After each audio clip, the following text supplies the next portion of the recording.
Hey, boys and girls, Mrs. Vanderwollen here. Today, we're going to talk about something that's going to be in your homework today. So, I wanted to go over it real quick just so you would know how to do it. All right. So, what we're going to talk about today is this little thing that you use when you're writing. Okay. And I'm going to draw it right here.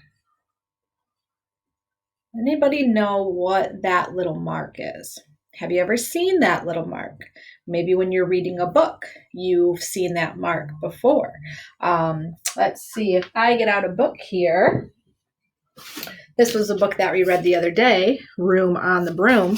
Let's see if I can find one of these marks in the story. Here it is. So I'm going to show you right here using this text, okay? So I'm going to start reading right here. It says, how the cat purred and how the wind grinned. And look at, there's that little mark. That little mark is called a comma. A comma is used so you pause for a second before you continue reading. So this is what it would sound like. How the cat purred and how the witch grinned as they sat on their broomstick and flew through the wind. So I just sat for just a second, took a little breath and paused. So every time you see a comma, you have to take a quick breath and pause, not for too long. Here's another one. But how the witch wailed and how the cat spat when the wind blew so widely, it blew off the hat. So there was two of them. And I stopped just for a second when I got to both of those commas. All right, so in your reading homework today, or in your writing homework, you're going to have to use a comma.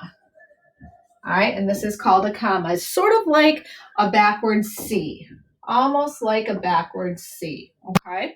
So I'm going to show you a sentence where you would need commas. Now, there's lots of different reasons you would need a comma, but today, the reason why you need a comma in your writing is when you talk about three or more things in a sentence. So here's an example. Let's say I like to eat, or let's see, I'm going to talk about my favorite candy, okay? It was Halloween the other day, right? So we got lots of candy probably. So I'm going to write a sentence with some candy in it. Now watch carefully. And look, I started my sentence with a capital. My favorite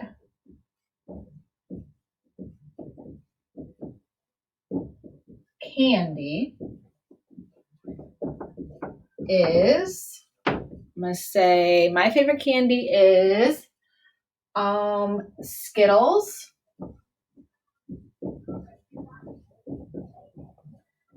Skittles, and I like Milky Way.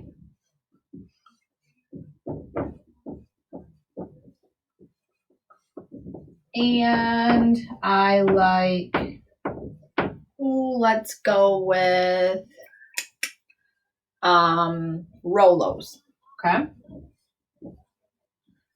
Now this is the end of my sentence, so at the end of a sentence, we know we need a punctuation mark. So I'm going to put my period here. So I started with my capital letter, and I ended with my punctuation mark, which I used a period this time. But I have to find where I need to use this comma. Now, when we talk about three or more things in a sentence, that's when we need to use a comma. So did you notice I have Skittles, Milky Way, and Rolos? Those are my three favorite candies. So because I used three different types of candy, I have to insert a comma in two different places. Okay, so watch where I'm going to do that. My favorite candy is Skittles. And instead of saying is, because I'm talking about more than one, I have to use the word are. Okay, so whenever you're talking about more than one thing, you have to use the word are. And that's good writers go back and reread and make sure it makes sense. So my favorite candy are Skittles. There's my comma. Milky Way and Rolos. So I had to use commas in two places, after the word Skittles and after the word Milky Way. because I talked about 3 different things: Skittles, Milky Way, and Rolos. So those were where my commas would go. So right here after the first candy and after the second candy. Now I don't need one over here because I have the word and. Okay, the and tells me that that's my last one. My favorite candy are Skittles, Milky Way, and Rolos. All right, let's do another one. Let me grab my eraser. Remember, we're talking about commas today and how commas are used for a little pause in your sentence. You have to take a little breath when you come to a comma. Now let's talk about my favorite colors, okay?